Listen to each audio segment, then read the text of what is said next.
Michele Dye here with Dynamic Career Goals, and I am going to walk you through today 5 common pricing mistakes that I see a lot of freelancers make.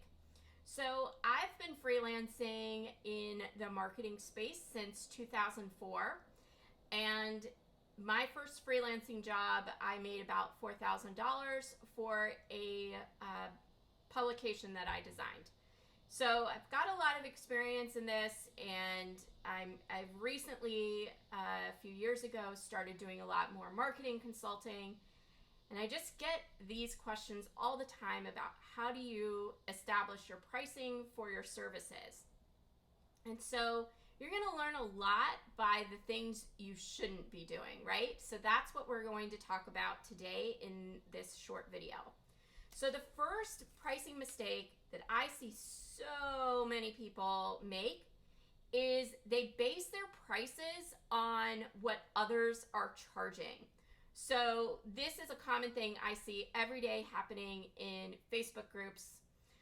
Somebody will post, what do you charge to make a logo? What do you charge to make a website? What do you charge to do social media management? Okay, these are questions I see every day. And this is the wrong approach for several reasons. And I'm going to share with you why you need to stop this immediately.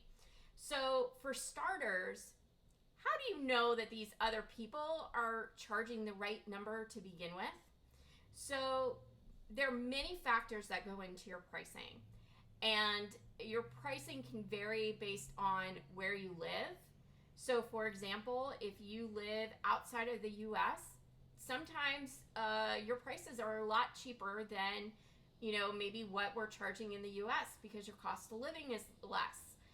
There's all sorts of different factors that go into that.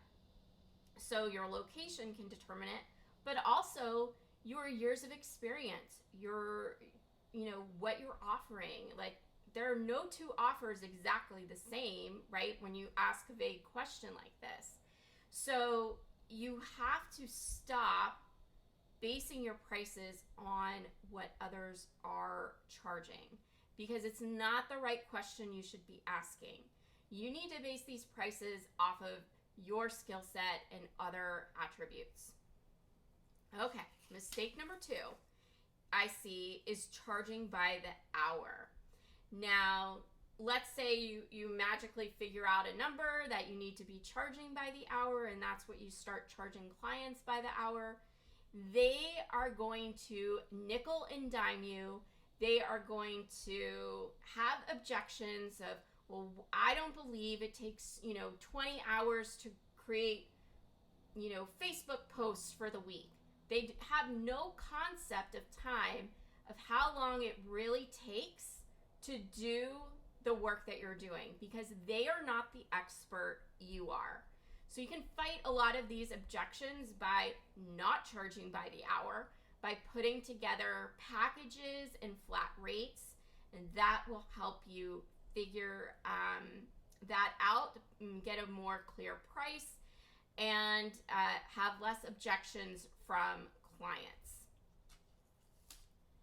The next pricing mistake that I see all the time is doing work for free. I especially see people doing this who are starting off the very beginning. What this does is it immediately signals to people that you are not worthy of being paid, that you don't have expertise that's valuable, and they will take advantage of you, and they will probably be some of your most difficult clients when you're doing work for free, because there's no skin in the game for them. They may take forever to respond to you. They may nitpick at everything that you're doing for them. And it's because you haven't positioned yourself as the expert, because you're doing work for free. They are not valuing you at all. This is not how you get clients. The other mistake that I see people make is they don't account for all the taxes they need to pay now that they're a freelancer.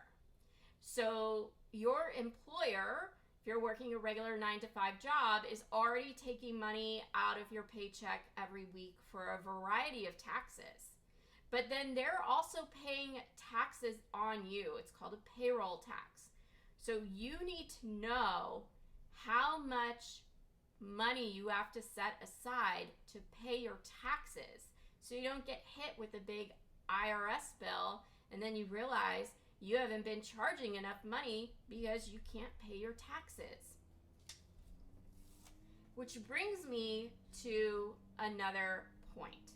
The last freelance pricing mistake that I see is that people are asking for numbers or making up numbers of what they're going to charge for things without fully understanding their operating expenses. What does it cost for them to run a business? Everything from, technology that you need, like computers, software that you use to do your business, marketing that you need to spend on email list building or communicating with your clients, setting up your Zooms and your calendars. There's so many expenses you need to factor in. And that is why it goes back to this point that you cannot price based on what other people are charging, because their expenses could be vastly different from yours. And they could be doing their whole pricing game wrong, and you don't want to fall into that trap. So when you avoid these 5 pricing mistakes, you're going to be able to build a profitable business. Now, I'm going to be teaching a pricing workshop soon, and you can sign up for it. You can DM me and I'll send you the link, or if you have any questions below, you can drop it below this video.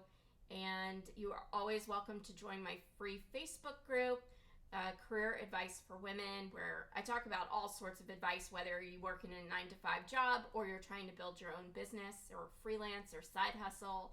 And you'll get all the information in there so you can join the pricing workshop. The pricing workshop will help you figure out what you specifically need to charge. Not what others are charging, but what you need to do to grow your business and hit the goals that you want to achieve. So I hope you can join me in that. Let me know in the comments if you found this video helpful and what your biggest takeaway was.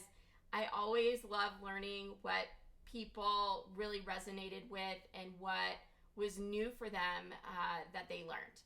Have a great rest of the day, and thanks for watching this video. Bye for now.